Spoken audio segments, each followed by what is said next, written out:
Hello guys, good evening. Welcome to my vlog.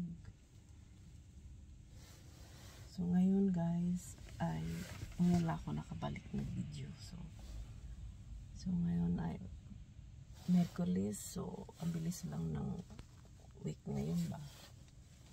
Tapos ngayon kaka-uwi lang namin ng asawa ko. Nagano kami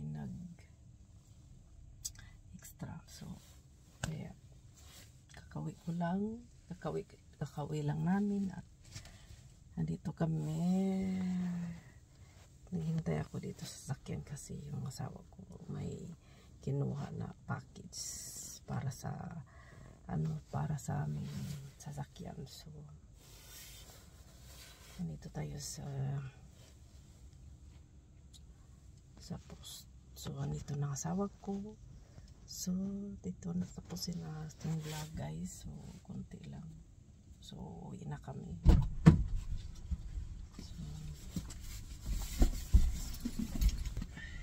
bye guys. See you in my next vlog.